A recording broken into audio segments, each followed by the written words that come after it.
1, 2, 3, 4, 5. Hindi si Lubeg ang pumasok sa gusali. 5 malalaking atake ito, habang nagpapakawala ng sunod-sunod na pag-atake ang US laban sa Iran. Nawasak na ang rehimen. Bawat pangunahing gamit militar ng Iran ay nawasak. Nagawa ng US ang isang bagay laban sa Iran na tila imposible, at tinapos nito ang lahat sa pamamagitan ng pag-atake sa isang mahalagang teritoryo na posibleng maging panimulang lugar ng paglusob sa lupa. Simulan natin sa mahalagang teritoryo, ang isla ng Karg. Noong Marso 12, lumabas ang balita na naglunsad ang US ng isang malawakang pag-atake laban sa isla ng Karg na matatagpuan lamang 24 na kilometro o 15 milya mula sa baybayin ng Iran. Mahalaga ang islang iyon sa industriya ng langis ng Iran. Ngunit hindi pa tinatarget ng US ang infrastruktura nito sa ngayon. Inatake ng Amerika ang infrastruktura ng militar sa islang iyon ayon sa BBC. Tinarget ng US ang mahigit 70 na pasilidad tulad ng bunker ng misil, imbaka ng naval mine, depensa sa impapawid, hangar ng helicopter, at control tower ng paliparan. Nagresulta ito sa pagkawala ng militar na kakayahan ng Karg Island at hindi natuwa ang Iran. Pagkatapos ng pag-atake, nagbanta ang Iran na agad wawasakin at gagawing abo ang lahat ng infrastruktura ng langis at enerhiya sa isla na pag-aari ng mga kumpanyang kaalyado ng US. Isang banta na nagsasabing mas masasakta ng US kaysa Iran kapag tinamaan ang Karg Island. Ang langis nga ang susi pagdating sa islang ito. Hindi tulad ng sinasabi ng Iran. Ang totoo, mas malagang Karg Island sa Iran pagdating sa langis at gas kaysa sa magiging halaga nito sa US. At pinatutunayan nito ng mga numero. Ayon sa Euronews, ang Karg Island ang pangunahing oil terminal ng export system ng Iran. Halos 70% ng krudong langis na ine-export ng bansa ay umalis mula sa Iran sa pamamagitan ng islang ito, kung saan dumadaan ng lahat ng ito sa Strait of Hormuz, papunta sa mga bansang kliyente tulad ng China at iba pang mamimili sa Asya. Tandaan mo ang Strait of Hormuz ha, isa yan sa 5 malaking pag-atake ng US. Kapag nasa pinakamataas na operasyon, pinapayagan ng Karg Island ang pagkakarga ng humigit kumulang 1.3 hanggang 1.6 na milyong bariles ng krudong langis bawat araw. At kailangan ito ng Iran dahil nag-aalok ito ng malalalim na daungan na napapahintulot sa mga super carrier na magkarga ng langis na yon. Hindi magagamit ng mga carrier na yon ang karamihan sa mga pantalan sa baybayin ng mainland ng Iran dahil masyado mababaw ang tubig. Sabi ng BBC, mahalagang langis at gas sa naghihirap na ekonomiya ng Iran. May kontrol ang rehimen ng bansa sa 10% ng napatunayang reserba ng langis at 15% ng reserba ng gas sa mundo. Tanging industriya ng enerhiya ang nakakatulong sa Iran na mabuhay sa kabila ng mabibigat na parusa na pumipigil sa kalakalan nito sa ibang larangan. Patuloy na tumataas ang kita ng Iran mula sa langis nitong mga taon. Ayon sa Tehran Times, kumita ang Iran ng $46 bilyong mula sa langis noong 2024 na 14% o $5.6 bilyong na mas mataas kaysa noong 2023. Kung 70% ng langis ng Iran ay dumadaan sa Karg Island bago i-export, malinaw na ang pag-atake doon ay kayang pabagsakin ang ekonomiya ng Iran. Hindi maganda ang kalagayan ng ekonomiya, kahit bago pang Operation Epic Fury ng US. Ayon sa BBC, ang halaga ng pera ng Iran ay bumagsak ng 75% laban sa US dollar mula noong Mayo 2018. Ang ekonomikong krisis sa Iran ang nagpasimula ng mga protesta noong huling bahagi ng Disyembre at Enero na nauwi sa kasalukuyang digmaan. Hindi kayang mawala ng rehimen ng Iran ng mga pasilidad ng langis sa Karg Island. Hindi pa, kasi military targets muna ang inuna ng Estados Unidos sa unang atake. Ang unang bugso ay nagpapakitang bukas pa rin ang opsyon ng Estados Unidos. Nagbigay ng babalang putok ang Amerika sa pamamagitan ng mga paunang pag-atake nito, winasak ang lahat ng mayroon ang Iran na maaari maprotekta sa isla ng Karg kasabay nito. Sunod, ang mga pasilidad ng langis na pabirong binanggit ni Pangulong Donald Trump ng US na pwedeng ulit-ulitin ng Amerika ang pag-atake para lang sa katuwaan. Hindi natatawa ang rehimen ng Iran. Alam nito na hawak ng Amerika ang alas sa isla ng Karg at maaari itong umatake muli anumang oras para putulin ang pinagkukunan ng langis ng Iran. Bagamat apektado ng mga pag-atake sa isla ng Karg ang posisyon ng Iran sa Strait of Hormuz, ngayon ay tatalakayin natin ang pangalawa sa 5 malalaking bagay. Ang nawasak na kakayahang militar ng Iran. Simula ng Amerika ang Operation Epic Fury at ng Israel ang Operation Roaring Lion, patuloy nitong winawasak ang mga pasilidad militar ng Iran.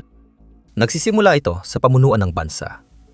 Pebrero 28, unang araw ng Operation Epic Fury, idiniklara ni Trump na 48 lider militar at politikal ng Iran ang napatay. Kasama si dating pinakamataas na pinunong si Ali Khamenei. Marami pang sumunod habang binabayo ng Amerika at Israel ang liderato ng Iran. Kaya nagulo ang buong tugon militar ng Iran. Nakapanlulumo ang mga numero para sa natitirang rehimen ng Iran. Ayon sa Institute for the Study of War, sinabi ng Israel na 80% ng air defenses ng Iran ay napabagsak ng kanilang airstrike. Sabi ng Israeli Defense Forces, nawasak nila ang halos 70% ng mga missile na inilunsad ng Iran. Ibig sabihin, nawala sa Iran ang malaking banta na maari sana nitong iharap sa Allied Forces na patuloy nagipapaulan ng atake sa kanilang teritoryo. Ang paggawalan ng karamihan sa kanilang air defenses ay nangangahulugan na wala na magagawa ang Iran laban sa pagtatatag ng US ng air superiority sa kanilang pangunahing lupain. Dahil dito, naipadala ng US ang mga non-stealth bombers at attack aircraft tulad ng B-1, B-52 at A-10 Warthogs sa Iran. Kahit may natitirang banta mula sa ilang air defense units ng Iran, ang pagka-down ng 80% ng kanilang network ay nagpapadali para sa US at Israel na magdagdag ng air power sa operasyon. Mahalaga ito para mapanatili ang air power matapos ang unang shock and awe ng unang pag-atake na nagpapahiwatig ng isa pa sa 5 mahalagang bagay. At nangangahulugan din ito na ang Iran ay natatagpo ang nahihirapan sa sunod-sunod na mga pag-atake. Dahil sa napakaraming air defenses na nawasak, mas nagiging vulnerable ang natitirang air defenses ng bansa.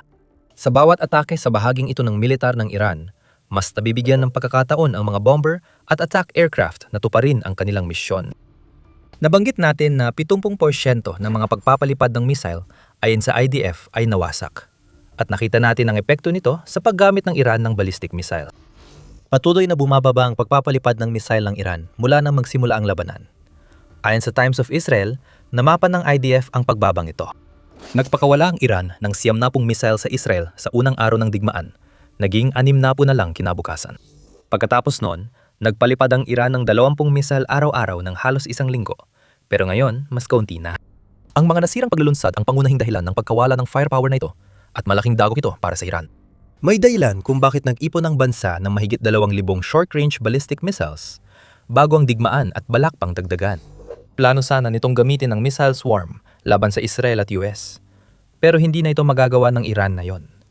Halos wala na itong may palipad na missile kumpara sa plano.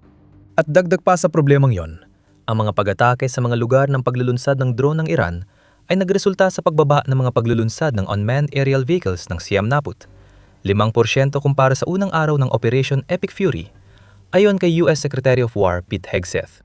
Ang doktrina ng militar ng Iran ay nakasentro sa paggamit ng ganitong mga sandata. Pero naparalisa ito, maging sa opensa at depensa sa lupa. Lalong lumala ang sitwasyon dahil ang ikatlo sa 5 malalaking bagay ay nag-iwan sa Iran na halos inutil sa dagat. Pero bago natin talakayin yan, kung ganitong uri ng kaalaman ang gusto mong makita, mag-subscribe ka sa The Military Show. Hinihimay namin ito ng ganito araw-araw. Ngayon, ang hukbong dagat ng Iran. Hindi maganda ang kalagayan. Noong Marso 16, iniulat ni Admiral Brad Cooper ng US Central Command o CENTCOM na sinira o winasak ng US ang mahigit 100 sasakyang pandagat ng Iran.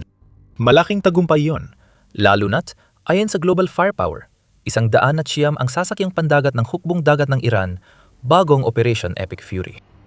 Ibig sabihin, halos binura na ng US sa mapa ang buong hukbong dagat ng Iran kung tama ang mga numerong ito. Kung hindi, posible ito dahil maraming mabilis na bangka ang Islamic Revolutionary Guard Corps na hindi opisyal sa hukbong dagat ng Iran, nangangahulugan pa rin itong pinupuksa ng US ang mga naval target kaliwat kanan. Bumababa ang banta sa US Navy sa mga tubig ng Iran sa bawat nasisirang unit, pati na rin ang banta ng Iranian Navy sa mga barkong pangkalakal sa Strait of Hormuz. Manatili sa amin, ang ginagawa ng US sa kipot ay ika-5 sa 5 malalaking hakbang. Ayon sa The Washington Post, kitang-kita sa satellite images mula sa ilang pangunahing base ng hukbong dagat ng Iran ang pinsalang gawa ng US. Sa Bandar Abbas, na isa sa pinakamalalaking daungan ng Iran at mahalagang bahagi ng estratehiya ng bansa sa Strait of Hormuz, nasusunog ang mga barkong pandigma at mukhang may lumubog ng submarino ng Iran. Sinimula na ng US ang pagwasak sa mga barko sa labas ng dagat ng Iran, tulad ng nangyari sa Iris Dina na tinamaan ng US malapit sa baybayin ng Sri Lanka. Ang barkong pandigma na yon ay nasa ilalim na ngayon ng Indian Ocean, kasamang hindi bababa sa 84 na tripulante na namatay sa pag-atake ng US. Winasak din ng US ang 16 na barkong naglalagay ng mina ng Iran na balak sana ng Iran gamitin para maglagay ng mga underwater mine sa kahabaan ng Strait of Hormuz. Dahil dito, lalong naging mapanganib at delikado ang pagtawid ng mga barkong pangkalakalan na sinusubukang maghatid ng kanilang kargamento sa pamamagitan ng kipot na yon. Ipinapakita ng ikatlo sa 5 malalaking bagay kung gaano kabilis maparalisa ang hukbong dagat ng isang bansa kapag hinarap nito ang mas malalakas na barko, lalo na kung may malalaking aircraft carrier na kaya maglunsad ng sunod-sunod na pag-atake sa mahahalagang daungan. Nawala sa Iran ang mga frigate, drone carrier, submarino, daungan, barkong naglalagay ng mina, eroplano para sa maritime patrol, maliliit na surface combat ship at halos lahat ng gamit nila sa depensa sa dagat laban sa US. Ibig sabihin, halos pareho na hindi natin nakikita sa himpapawid ng Iran. Doon, halos malayang lumilipad ang mga eroplano ng US. Ganon din na yon sa mga aircraft carrier at naval strike group ng Amerika sa Persian Gulf. Malaki ang pinsala, kaya hindi na makikipaglaban ng Iran gamit ang barko dahil natatakot silang maubusan ng kagamitan. Nauwi ito sa paggamit ng mabilis na bangka at walang taong sasakyan para umatake sa barkong pangkalakalan. Pero hindi nito mapipigilan ng US na ipagpatuloy ang pambobomba sa Iran gamit ang air power mula sa carrier at iba pang base. Dahil nabanggit ang air power, punta tayo sa ika-4 sa 5 malalaking bagay. Ang tuloy-tuloy na presyon ng Amerika sa Iran dahil sa libu-libong sorties na pumapasok sa bansa. Nabanggit na natin kanina na dahil sa pagkawala ng air defense ng Iran, nagawa ng US na magpadala ng mga eroplanong baka hindi nila nagawa kung delikado pa rin ang himpapawid. Ang paggamit ng B-52 bomber laban sa Iran ay kilalang halimbawa dahil bagamat mahigit 70 taon na at di-stealthy ang mga ito, nagagamit pa rin sila sa mga misyon sa Iran dahil wasak na ang air defense network ng bansa. Tingnan natin ang mga numero. Sabi ng Wall Street Journal, mahigit 7,000 target na sa Iran ang tinamaan ng US. Sabi ni kalihim ng digmaan ng US, Pete Hegseth, umabot na sa 15,000 target ng kalaban ang tinamaan, kasama ang mga atake ng Israel. Ang digmaan ay nagsimula noong Pebrero 28 at tumagal na ng 19 na araw hanggang sa paggawa ng video na ito. Sa madaling salita, may average na 700, 89 na target kada araw na tinatamaan sa Iran. Itong ibig sabihin ng tuloy-tuloy na pambobomba mula sa himpapawid. Nagkaroon ng routine ng US at Israel sa sorties na naipapaikot ang air power nila nang walang ganti mula Iran. Pwedeng mag-take off ang fighter jet mula carrier, umatake, bumalik para mag-refuel at reload, at muling lumipad ng ilang beses sa isang araw. I-multiply mo yan sa 12-12 ng fighter jets ng Amerika na lumilipad mula Israel at US bases malapit sa Iran, at makakakuha ka ng tuloy-tuloy na strike pattern na di kayang sagutin ng Iran. Ang lahat ng ito ay humantong sa paghina ng militar at rehimen ng Iran na mayani ng mahigit 40 taon na posible dahil sa lakas ng himpapawid ng Amerika. Hindi na kayang isa-isahin ang dami ng atake, pero ilan sa pinakamabigat ay ang mga pag-atake sa Kharg Island at ang paggamit ng US ng 30,000 pound massive ordnance penetrators sa Talagan 2 underground bunker. Dahil pinayagan na ng UK ang US gamitin ang mga base gaya ng RAF Fairford, hindi na kailangan gawin ng mga Amerikanong bomber pilot ang nakakapagod na pabalik-balik na biyahe para sa mga pag-atake sa simula ng digmaan. Mas maikli na ang lakbay papuntang Iran at hindi na kailangang dumaan sa Atlantic Ocean. Ibig sabihin, mas mabilis nang makakabomba ang mga bomber ng Amerika sa Iran habang tuloy-tuloy ang pag-ikot ng mga fighter jet. Sa simula ng Operation Epic Fury, nabuwag ang air defense at missile capability ng Iran. Sa ika-4 ng Big Five, tinatarget na ng US ang mga missile facilities, underground complex, command at control center, at lahat ng bahagi ng industrial na base ng Iran na matutuntun nila. Hindi na lang ito tungkol sa pagbagsak ng militar ng Iran. Ngayon, layunin ng hindi na sila makabangon habang patuloy silang binabayo ng mga airstrike. Gayunpaman, may isa pang alas ang Iran na mahigpit nitong pinanghahawakan. At dito tayo bumabalik sa huli sa Big Five, ang Strait of Hormuz. Ang Strait of Hormuz ay isa sa pinakamahalagang daanan ng tubig sa mundo, lalo na sa transportasyon ng langis sa dagat. Mga 1/5 ng kalakalan ng langis sa mundo ay dumadaan sa kipot na ito, aabot sa 21 milyong bariles kada araw. Dahil 24 na milya lang ang lapad sa pinakamakipot, madali para sa Iran bantayan ang Strait of Hormuz. Bagamat may trapikong dumadaan sa Kipot, napakakaunti ito kumpara sa inaasahan. Maliwanag ang dahilan nito. Nagbanta ang Iran na tatamaan ang mga barkong dumadaan sa Kipot ng Hormuz at ilang beses na nila itong ginawa. Dahil nananatiling epektibong nakaharang ang mga kipot, nakita rin natin na tumaas ng husto ang presyo ng langis. Umabot ito ng mahigit $100 kada bariles at nananatili pa rin sa ganong antas. Huling plano na ito ng Iran. Harangin ang kipot, gambalay ng industriya ng langis, at umasang aatras ang US dahil sa pressure. Hindi ito epektibo. Kasabay ng panawagan sa mga kaalyado na tumulong protektahan ang mga barkong pangkalakal sa Kipot ng Hormuz at may kasamang batikos at banta sa mga ayaw makialam, itinutuon na ng US ang pansin sa direktang pag-atake malapit sa Kipot. Noong Marso 17, iniulat na binomba ng US ang mga lugar ng paglulunsad ng misail ng Iran malapit sa Kipot ng Hormuz gamit ang bunker-busting bomb.